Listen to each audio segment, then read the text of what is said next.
Yo, what is up, everybody? Welcome back to your Tanya, the belligerent. Tonight we're in episode 9. So, what happened on last episode? A great question. We pretty much, lots of shooting, lots of stuff. Well, actually, we'll get to that in the recap. I want to real quick just boom, look at comments. Mostly this comment. Do appreciate the, pronunciation, and the other comments as well. But this specifically, got me thinking a couple thoughts that I wanted to share. So, I think at one point I say that it's hilarious, the whole Tanya thing.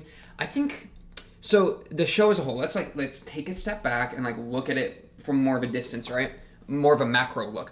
It's the part of the show that's so funny to me, or at least I see as an attempt to be funny, and I do find it funny as well. Is that Tanya's like a girl, like a little child, right? Oh, I did not even notice. Look at this. Why is there such a big gap here? That was weird. No, but Tanya's literally a kid, right? So there's that weird, I don't know, juxtaposition or whatever, where there's the little kid that's yelling at the grown men, the little kid that's, killing all the people and doing the grins. So there's that weird kind of element that I find to be a comedic element that's literally overshadowing everything in the show. But at the same time, we have, last episode did this a lot, where we got more into the themes of war itself, they're bombing this city, basically, they're fighting in this city, and the kid who was leaving the city, and he had that look in his face that he wanted revenge. So it's oh, well, we have to kill these people because we attacked them and they're going to want to get us back, so we have to just nip that in the bud. That's a pretty dark, or not necessarily dark, yeah, dark, but that's a pretty serious, let's say, little theme of war. And the one that's talking and looking at it is literally this 9-year-old girl. So it's got that weird kind of split, where I think there's a hilarious, or let's just say a comedic angle that comes in. But yeah, some of this other stuff, I don't know, it's kind of a weird spot. Maybe it's more a Japanese cultural thing where obviously in more Western media, you don't have this concept is just super out there, right? To have the little a guy get reincarnated into a little girl to then be in a more serious war thing, that's kind of insane.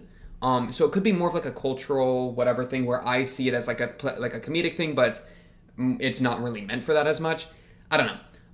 That's why I said it was hilarious, though honestly, the more it pulls away from jokes about Tanya, screwing around with the Christmas present, the more they pull away from that and pull in more of that desensitized nature of war, those more serious topics, the less it'll be funny and more it'll actually be taken seriously. It's just kind of, yeah, it's a weird balance between the funny and the more serious. But yeah, continuing, blah blah blah blah blah blah blah. I thought this was interesting. This is something I've thought about the isekai genre as a whole. And I am curious how we could apply that to Tanya. So this part here, with how Tanya was isekai'd and how everything seems just like an insignificant adventure / game or just another page of a history book.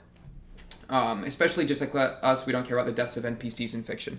So yeah, does Tanya see these people as NPCs, or due to the isekai sees these people as fantastical and not actually the same as a normal human, or just is easier with all the horrors that happens to these people because of the isekai situation? Is that happening? Maybe. I do think from an isekai angle, this would be a lot more I've expected to see this trope, or not trope, I've expected to see this idea in isekais for sure, because that feels like a pretty natural thing of oh, I just got dropped in a new world, that obviously is a fantastical element. So this new world, I don't have to treat it like the old world where human rights mattered. I mean, screw it, who cares? That entire idea.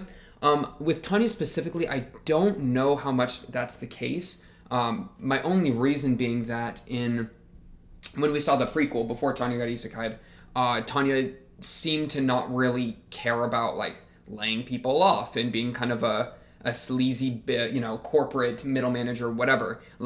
I feel Tanya's morals never really shifted moving into the isekai world.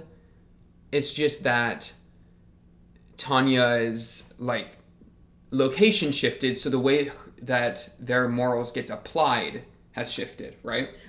Tanya's always been on that grind set, on that efficiency grind set, climb the corporate ladder situation. It's just now, instead of doing it in corporate America or corporate Japan or wherever it was, probably corporate Japan, right? But instead of doing it in corporations where you're laying people off and ruining lives that way, well, and I'm ruining lives, I'm kind of being a bit heavy-handed there, but instead of doing that way, now you're killing people.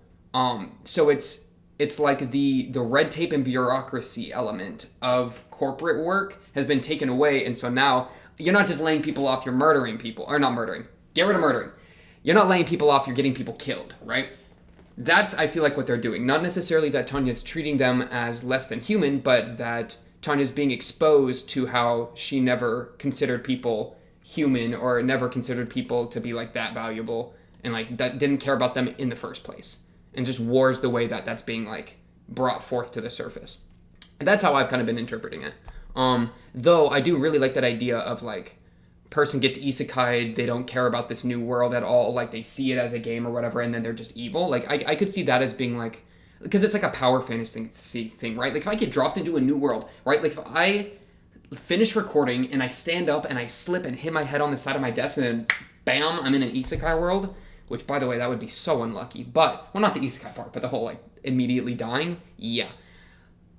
Point being though, if I get dropped in an isekai world with like OP powers or whatever, a part of me would want to just be a monster, right? Because it's like, what's the chance that this is like real? Like if I can just drop into a new world, then that like changes the cosmological framework of my entire existence to the point that maybe none of these people are real and I'm just in a coma and it's my coma dream, in which case let me just have a good time.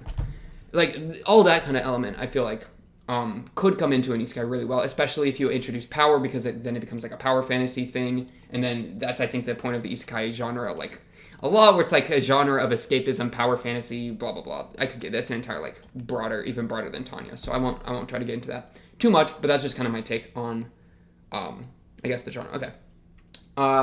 Seeing it I like the history angle as well, instead of just being like they're not real, they're NPCs, but more like she's distanced herself and sees it as history, especially because it's back in time, like kind of, where she knows what World War I and World War II is. So to see it actually play out, she kind of has that like weird distance.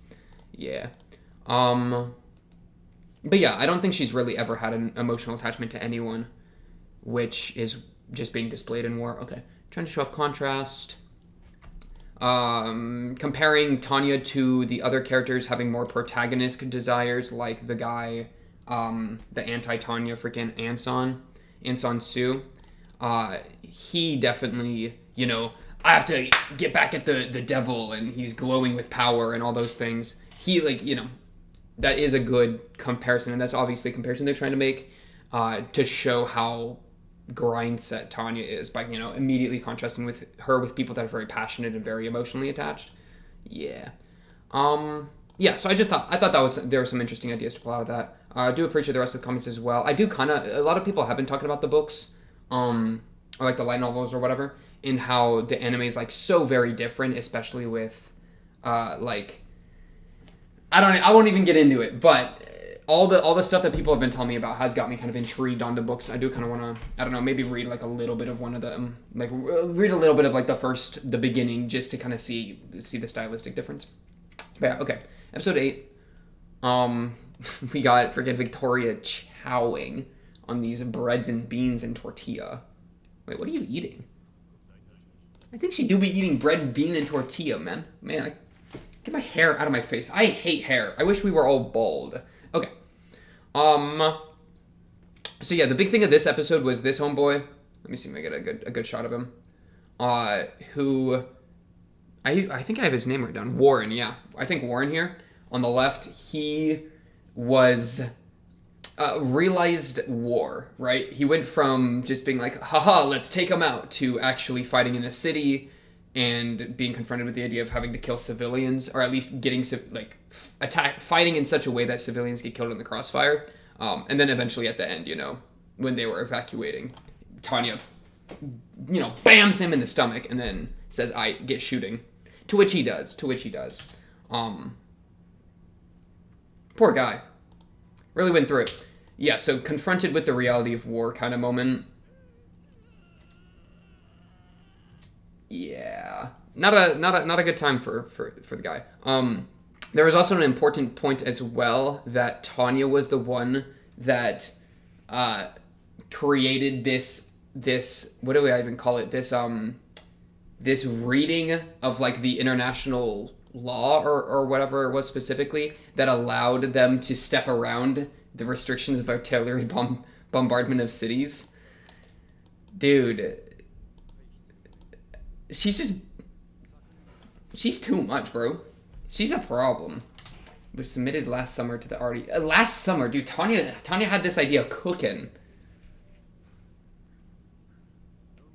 Yeah, legalizing combat in cities. So that, I mean, Tanya, like you're just trying to get the grind set, right? You're just submitting a paper, being like, hey, check it out. Like, look at how good I am at interpreting national law or international law. Yeah, I mean, you didn't have to do that if you didn't really want to, you know. So that just shows, like, as much as Tanya, like Tanya wants to do her job well, and we already know that. But contrast that with the part of her that just wants to chill. Yeah, she always gets brought back into the grind set. She can never truly escape. Dang, she's a little psychopath. I think she really is a psychopath. You know, I don't think she has emotional attachments to like anyone. I mean, I'm just trying to imagine, like, okay, Victoria gets exploded by an artillery shell in front of Tanya. What does Tanya do? How much does she really care? You know, I mean, she'd probably be kind of upset about Victoria dying, but like, how much of it would be that Victoria died versus that Tanya's second in command, or I don't know if Victoria's like the second or like the third in command, but one of Tanya's agents got killed. You know, one of Tanya's top dogs got killed. An actual good. Is it that Victoria died or that a good soldier died? You know? Yeah, because I feel like it would be more of Tanya just being upset that, like, well, my mission has been crippled, as opposed to feeling the loss of like a human being. And so in that way, I do see her as a little psychopath. The grind set never stops. Honestly, I do. Oh yeah, and then of course the biggest thing, Homeboy Anson is back in action. Didn't die. Got impaled through the entire gut and dropped in the river or in the ocean. You know, in the bay. But he got God on his side. Apparently that'll do it. All right, yeah. Let's jump into episode 9 though. Enough rambling. Enough talking. Okay, get my hair out of my face. My problem is I just took a shower like an hour ago, so it's like look what is it doing?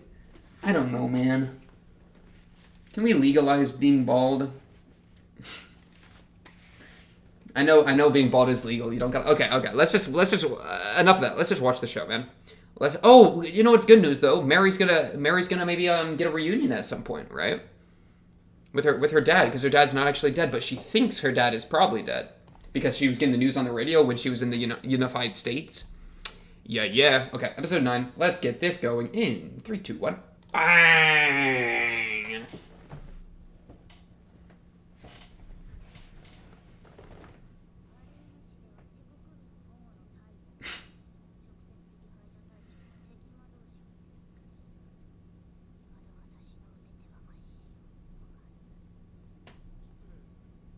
Huh.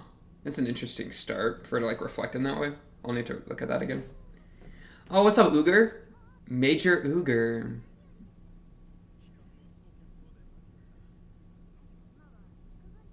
Wait, is this the same guy as like before?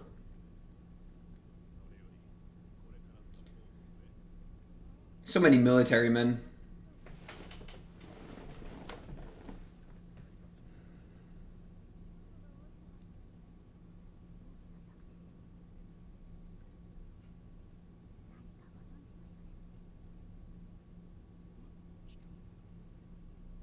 Ooh, okay, what is this?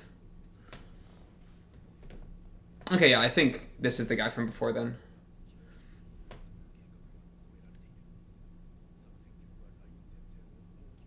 Really? Yeah, I thought we were just gonna kill him. Ah, the wave. Like a wave. You know, the recedes and then the tsunami comes in. Okay, I like it.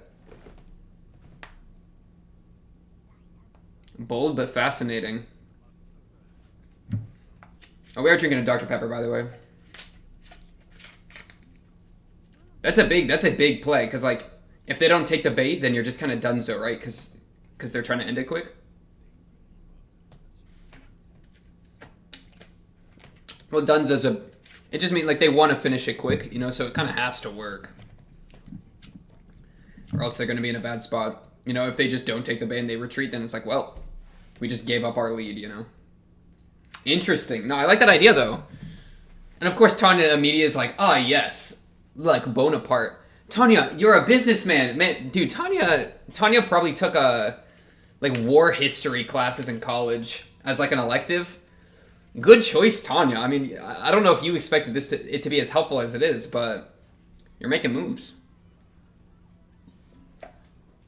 Though I do like, you know, I feel like one of my favorite like grand narratives of the story is, or like one of the quests or objectives or whatever. Sorry, I'm having trouble getting the cap on my Dr. Pepper. The just the kind of plot line of like being X is constantly hoeing Tanya over and over, and then Tanya through like different ingenious techniques that she got from her past life, right? Comparing the current situation to the World War One, World War Two. This random reference to like Bonaparte, like pulling upon that knowledge, despite being a little girl, she's able to like subvert and like get, you know, just weasel her way out of problems. Like that's kind of the juice, right? I like that a lot because any usage of her magic is something that God gave her, right? Like even not the super jewel, but even if she just like used her magic normally, like she was placed with that magic in this world to get hoed. So I feel like it's to spit in the face of being X would be to not even use any magic at all, right? And just use like a genius military technique. That's just what I'm here for. Okay.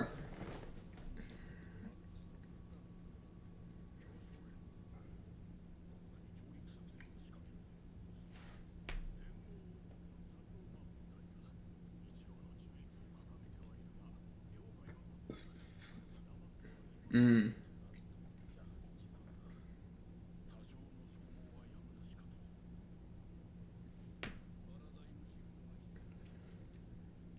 What's the play? First World War. He's using the lingo.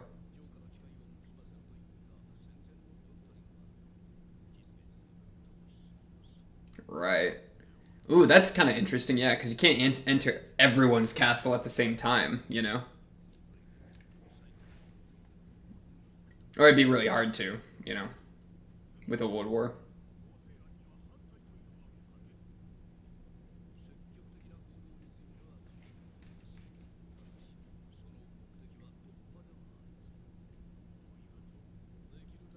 I like this background music. Very contemplative.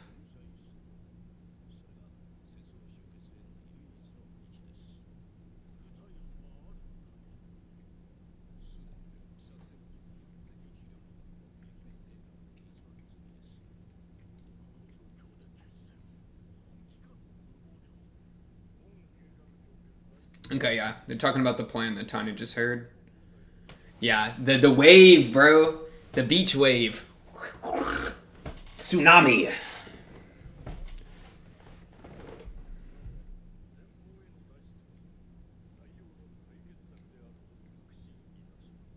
Preparations for advance. All right, bet.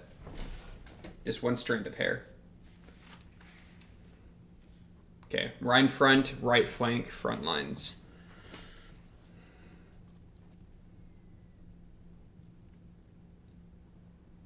Oh, that guy got munched. Oh, this is the Tanya. Okay.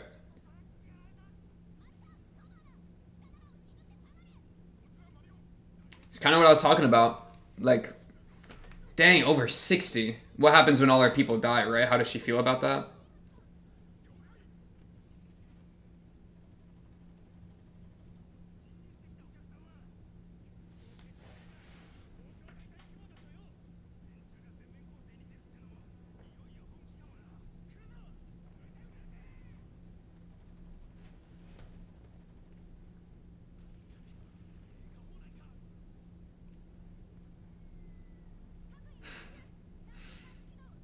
Stochastic evasion. Ah, Victoria. I actually care about Victoria. Can we not take out Victoria? Dude, what if the guy shows up? There's no way the guy shows up yet, right, Anson? There's no way. Fairy 01, that's hilarious.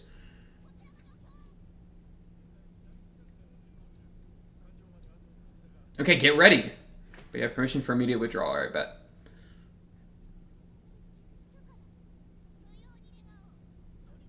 Yeah? Ah, you don't want to put the grand scheme.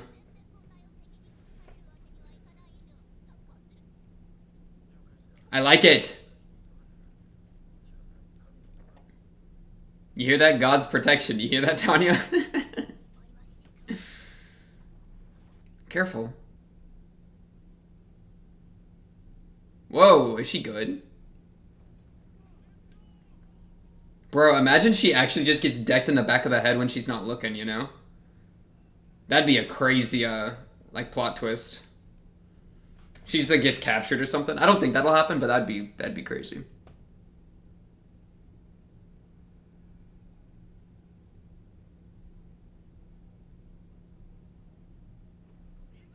It'd be pretty funny, too. entire mortar shell just back of the dome. Meow.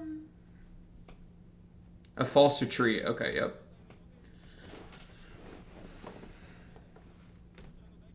Wow, that's crazy. Look, it's like the rail train is in a trench. I've never seen that before.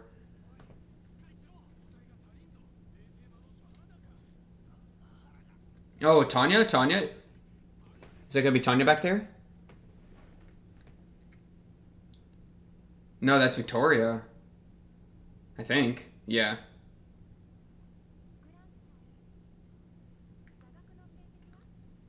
Why you ask, Victoria?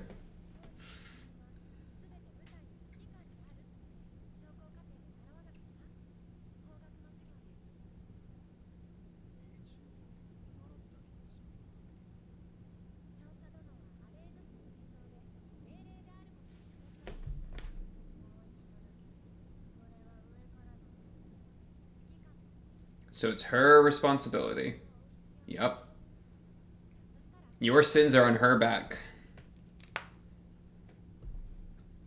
Or so they say.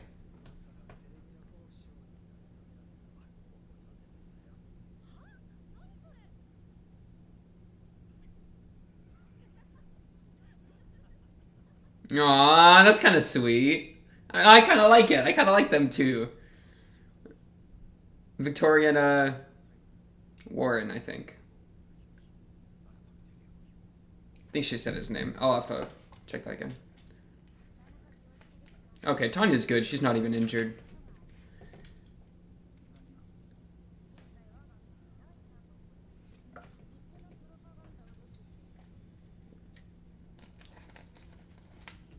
She's a move maker.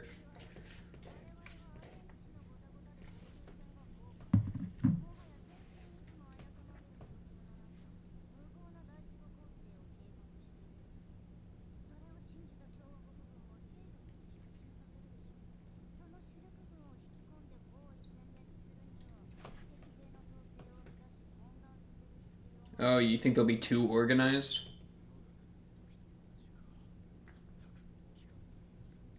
Bro, stop putting her on the front lines. She's obviously so smart. I mean, I know she's a beast on the front lines, but like, just make her the general, you know? She got that logistics, you know, strategic mind, them tactics.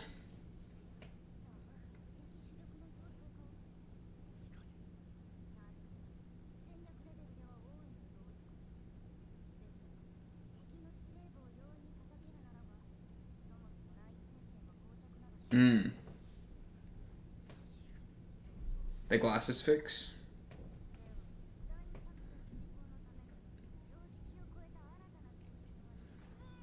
Yeah. Oh no, you got a new secret, Dr. Shugel, bro. I forgot about this go. I don't even know what a go is. I was gonna say doe, but then I said goat. It got mixed up. This guy's a problem. What do you got? A bomb? Especially acceleration booster device. Why would you want this? V1. Oh wow, you've made a lot of them.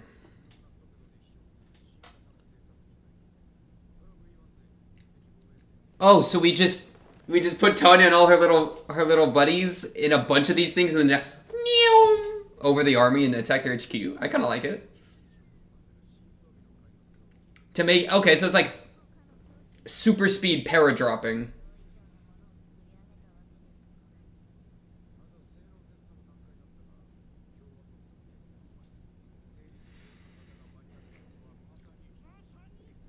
I mean, it literally is. You have divine insight, yeah. Hydrogen fuel. Okay.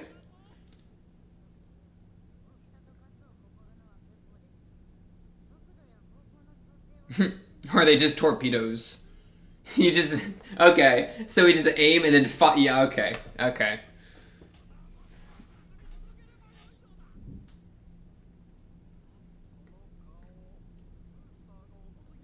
No, no, I'm not worried about the booster's weight. No, that's not an issue. Oh, like a spaceship.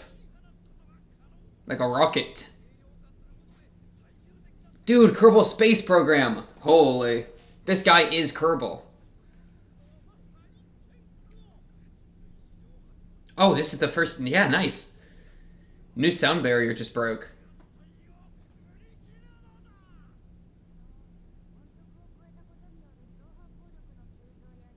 Ah, good. Good point.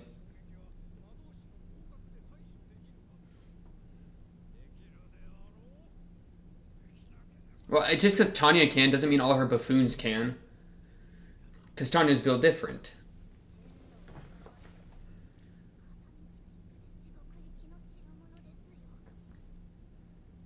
And what, a bunch of her forces got attacked? I mean, like, I don't know how many died, but they were saying they were at 60% loss. Which could have just been, like, injuries, right? So I don't know, like, does she, if she needs to get new people, then, like, they might not even be able to get their shield up. We'll see, though, we'll see. We'll see the Tanya move. So what, we lure them in, we encircle, we start the fight, and then while they're all encircled and dealt with, Tanya goes in. That's kind of the idea, I think. Kind of keep their main forces contained so Tanya can do some work.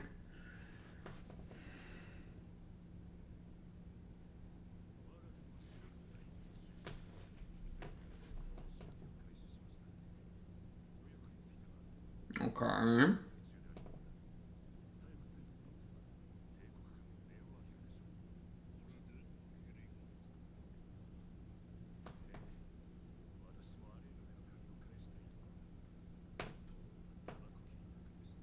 Cigarette goofer? Is that what you called yourself? I don't even know what that means.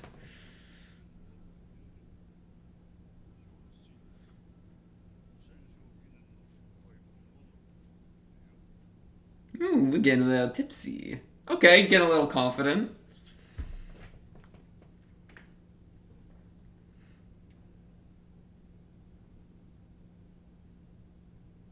What you thinking, big man? Yeah, I think, okay, so I'm just gonna write Grants down. That's not my boy Weiss. I recognize Weiss. His name might be Warren Grants. There we go.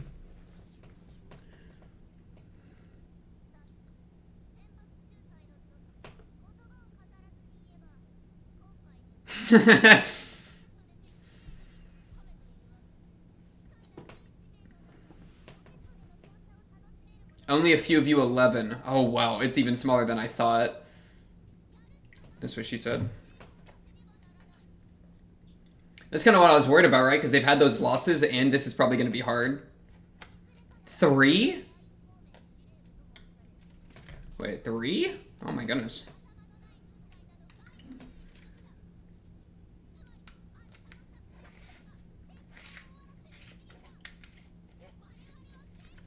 That's the spirit.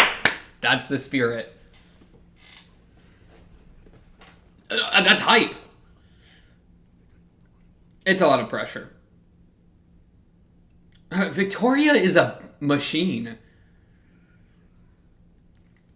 She's big chillin'. That's my girl right there. Tanya's probably filing taxes or something.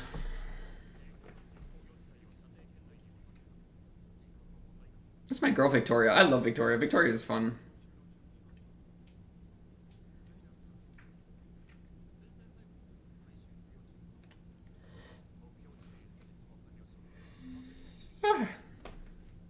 Oh, is this part of like the lure? We're putting some TNT bomb, some charapas.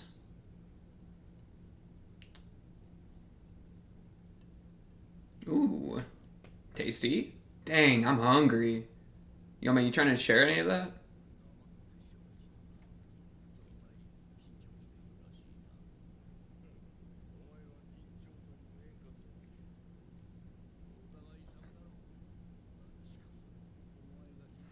I mean, it's a big move.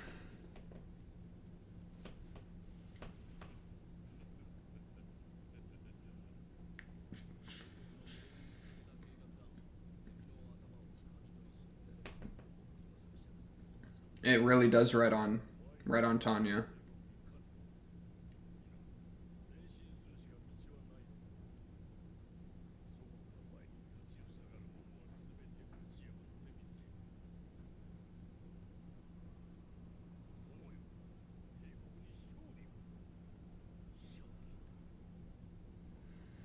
Cheers. One drink's red, one drink's white.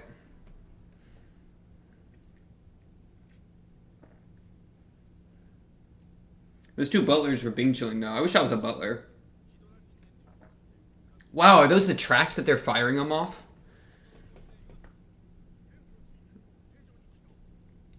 That's wild. Man, you'd have to like... You create these tracks... Like, because, like, what's the range on these things, right? You have to create these tracks and aim them in the right direction. It's literally only going to be used for this one firing. You can't, like... I don't know. I don't know how much effort would be required. It'd be like making a permanent, like, artillery thing, kind of, I guess. It's wild.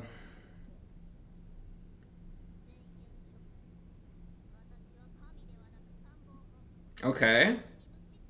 Okay!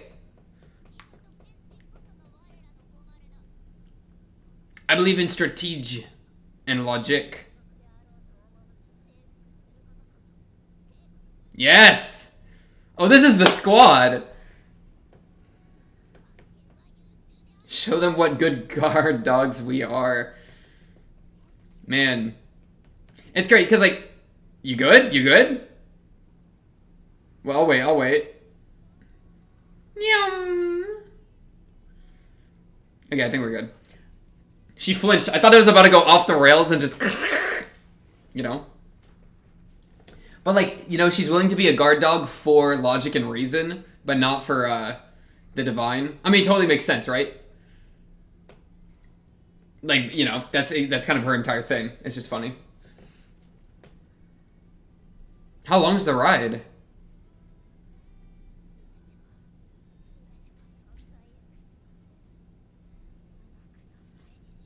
Free market principles. Yes. That was such a good shot with being taking control of that one guy. Is it just the four of them? I think it might be. Whoa. Okay. Airdrop. Airdrop.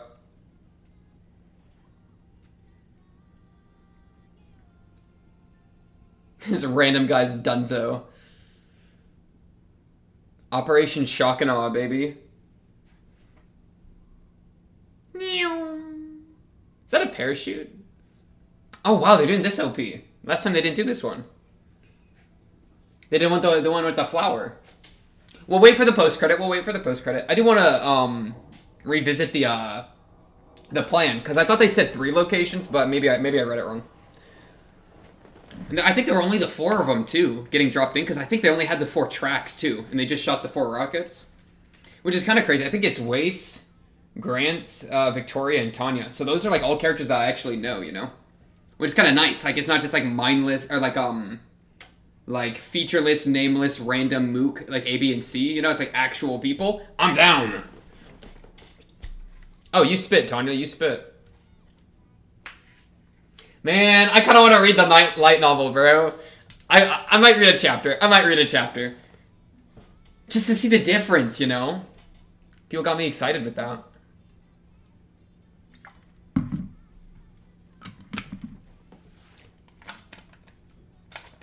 Because, yeah, I'm starting to really, like... I feel like in the very beginning, they had, like, a decent amount of those comedic, like, moments, right? With, like, her, like, doing the little girl's voice, like, you know, 1 or 2 times. And, like, all that kind of stuff. But, like, this episode, you know, didn't really have any jokes or whatever. Like, I feel like they've, maybe, like, the comedy kind of has pulled back a little bit. Maybe, like, the comedy was just being used to, like, get us used to Tanya as, like, a character and used to, like... Okay, well, let's see.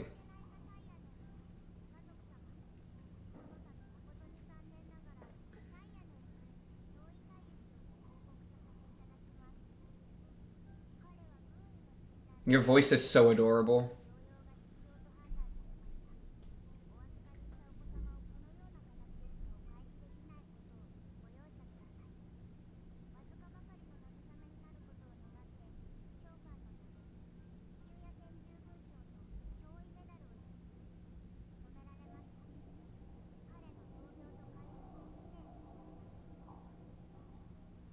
Okay, you write a little note.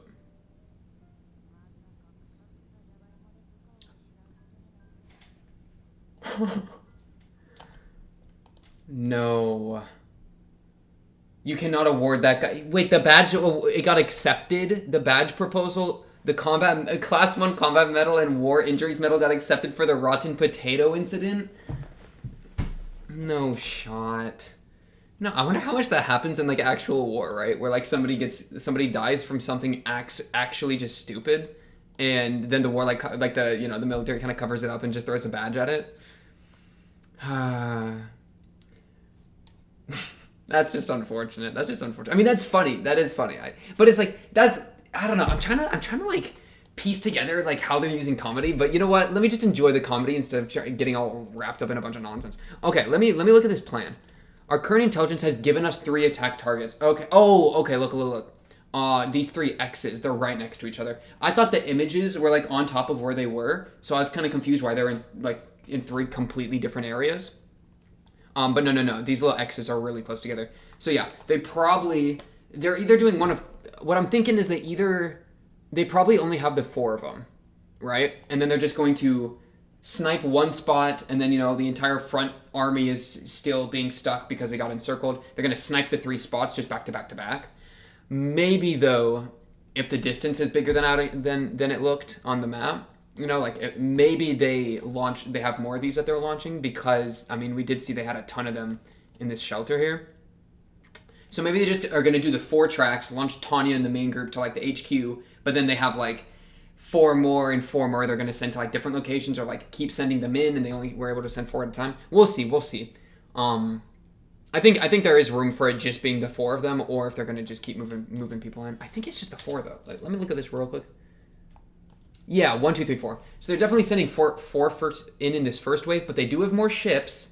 And Tanya does have, what, like, I think she said 11. So I think there's 12 of them, 3 batches of 4, either going to the 3 different locations, or maybe they'll all meet up in one location and then just bounce between the couple. Because they only have the 4 tracks, you know, so they can only send 4 at a time. Okay, yeah, I'm locked in. I like that idea. That they're using the entire main force with the you know, the tsunami technique, as I've named it, right, where they pull back, all the enemies come forward, they wrap, encircle, squash, but then they're also aware that they've been stalemated with these hosts for like a long time, so they're going to need a new thing. In comes Tanya to make moves. It's crazy too, like, she's the one saying, yeah, we need new moves to drop. Well, I guess, okay, to be fair, this was definitely divine inspiration, right? So being X is the guy that, you know, he's chilling on his little throne or whatever. I don't know, is this how he sits? I guess this is how he sits. He's chilling on his throne. He's like, you know what would be funny? Tanya suicide missile. You know what that actually reminds me of? Is in, I think it was World War II. And I'll do a little fact checking while I talk about this. You might have already heard of this. If you're a history buff, you probably have. No, I just typed Tanya instead. It was like I think the Japanese used like one-way trip missile like torpedoes that were manned, and then the person would just die. Let me real quick check. A chitin, maybe? Yeah, Japanese suicide torpedoes. It kind of reminds me of that. Where it would just be you go in like the torpedo, which is obviously like a missile that gets shot out from like a submarine or whatever. You just go in the torpedo, and then you're the one that steers it into an enemy ship, and then obviously you just flew a torpedo into a ship, like you're dead because you're in the torpedo. But it kind of reminded me of that, except obviously they're not dying. It's not like they're not dropping a missile on them. They're just using it as like a trip, as like a fast pass trip. It's a similar ish concept though, for sure. It's just I feel like one of the coolest things about like the military angle of this all is that like a mage is strong enough to make moves by themselves, right? Like dropping in 12 mages into the HQ is a really big deal because mages are that strong, right? Like we saw previously the Tanya and her gang, take out the entire like the redcoats, and she was like, kind of making fun of them a bit. They dropped in, everyone's shooting at them, they just block it all with their shield and then call it GG, right? So if you can just precisely drop mages in the right location, they can completely just wreck things, because if you ain't got like all artillery shells or mages to counter them or whatever, or any sort of heavy arms, like you're just donezo. Just like the concentrated power in a mage. Yeah, I do like that, because that obviously is different than the real world. Like, I don't have magic and neither do you, or maybe you do, in which case, you want to teach me? Teach me magic? Teach me magic? Wizard or a sorcerer, right? Like, did you learn magic or were you born with it? A good question. This guy at the beginning, this guy is the guy that she was talking to previously, right? It's just all these military men have not like the same face, but not the fake instructor guy. They don't have the same, but like there's so many military men that they all kind of blur together a little bit. Especially because like Tanya's actually like important. Yeah, it's this guy, right? Oh, it definitely is. Yeah, the guy that was saying like, you remind me of my daughter, and then Tanya was like, yo. Go on the... Yeah, Captain Uger. Okay. Uger came back. That's kind of sick. I appreciate that. Yeah, so she... And then Uger... That's crazy. Her plan from episode 4 came to fruition in episode 10. Because she was literally saying this, like, the reason I was talking to this guy was to get a guy with a conscience who knows Battlefield on my side, and then boom, 6 episodes later, this guy starts spitting bars at her about the secret plan, which makes her look really good because she's able to, like, talk with, like, the higher-ups, about the plan, and, like, already be ahead of the game there. We just watched 9, right? Oh, no, we just watched 9, so I mean 5 episodes in the future. I think. Yeah, we just watched 9, my fault. But yeah, Uger. I'm just gonna real quick, like, Uger... Tanya, friend, backlines, rear, poggers, basically. I spelled pog wrong. I don't know how that happened. Okay, yeah. Is there anything else I'm trying to talk about here? This was mostly just set up for them dropping in. I do actually appreciate it, though. Tanya in the freaking train car in the beginning was so funny to me.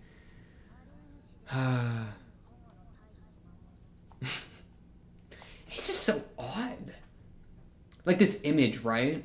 Like an entire child in a military uniform, but like I respect her, like she makes moves because she's not like she's a child. She's in a child's body, but she's a straight up grown man.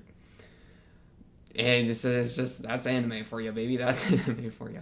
Or like, dude, this part where she's like, okay, Tanya, you're an aerospace engineer. You understand these words? I didn't know that there was an increase in dragon shockwaves caused by the breaking the sound barrier. I mean, it makes sense, sound barrier goes boom, and like I could see that like rattling things up. But dang, Tanya, you take an engineering course in college? Dude, Tanya must have taken so many courses in college. She do be kind of a clever little person. Yeah. So yeah, okay, we got our main squad: Grant, Wace, Tanya, Victoria, going for the Central, probably sending in 8 more. I'm willing to guess. Because, yeah, they're able to, like, change the angle of the thing. Because they wouldn't need to change the angle if they were only sending the 4 of them, right? So, probably sending in a few more. Either to the same location or to the other 2 locations. We'll see where they aim them.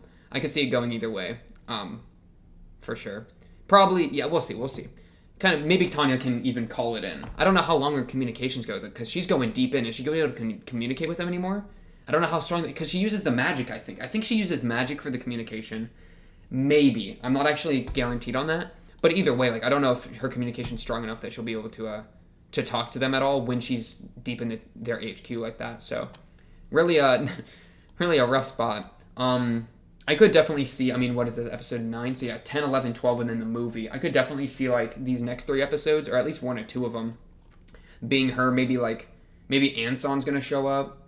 I forgot to write Anson's last name down. So, maybe Anson's gonna show up because, we're going into the HQ area. Like, he could be, well, I don't know where Anson is exactly. It's kind of weird because, like, there's all the different alliances but they're, like, all against, Fatherland. They're all against Team Tanya. Or at least that's kind of where we're at. I think, like, we might have the Unified States, like, a bit of a slow burner as per World War II was, I think, where the United States was late to joining. It could be that kind of thing. But basically, like, Anson, I could see him being in a lot of different places just because the whole World War thing is starting to happen. So yeah, maybe he shows up. Maybe that's just going to be on the back burner a bit longer because man was definitely injured. Though he did have that God boost, so maybe God threw in a bit of a health bonus for him. We'll see. But either way, basically Tanya Pog. Hopefully she doesn't get murked. I'm gonna be really, really curious if people get murked, what that'll do to her state. I don't think she'll care that much on a personal, emotional level, but she'll definitely care because you don't want your subordinates getting killed. That doesn't look good. Not a good look. But yeah, that's all I think I really got for this episode 9 of Tanya the Evil. On to the next episode 10. Of course, if you like the video, subscribe if you're new, blah, blah, blah, comment below if you have anything to say, or join the Discord and talk to me or other Tanya the Evil fans there. Hit the notification bell as well if you want to get ping, ping, ping for uploads or for streams or for whatever. And basically, pogged out of my mind. I will be seeing you on the next episode 10. Be seeing you then. Peace.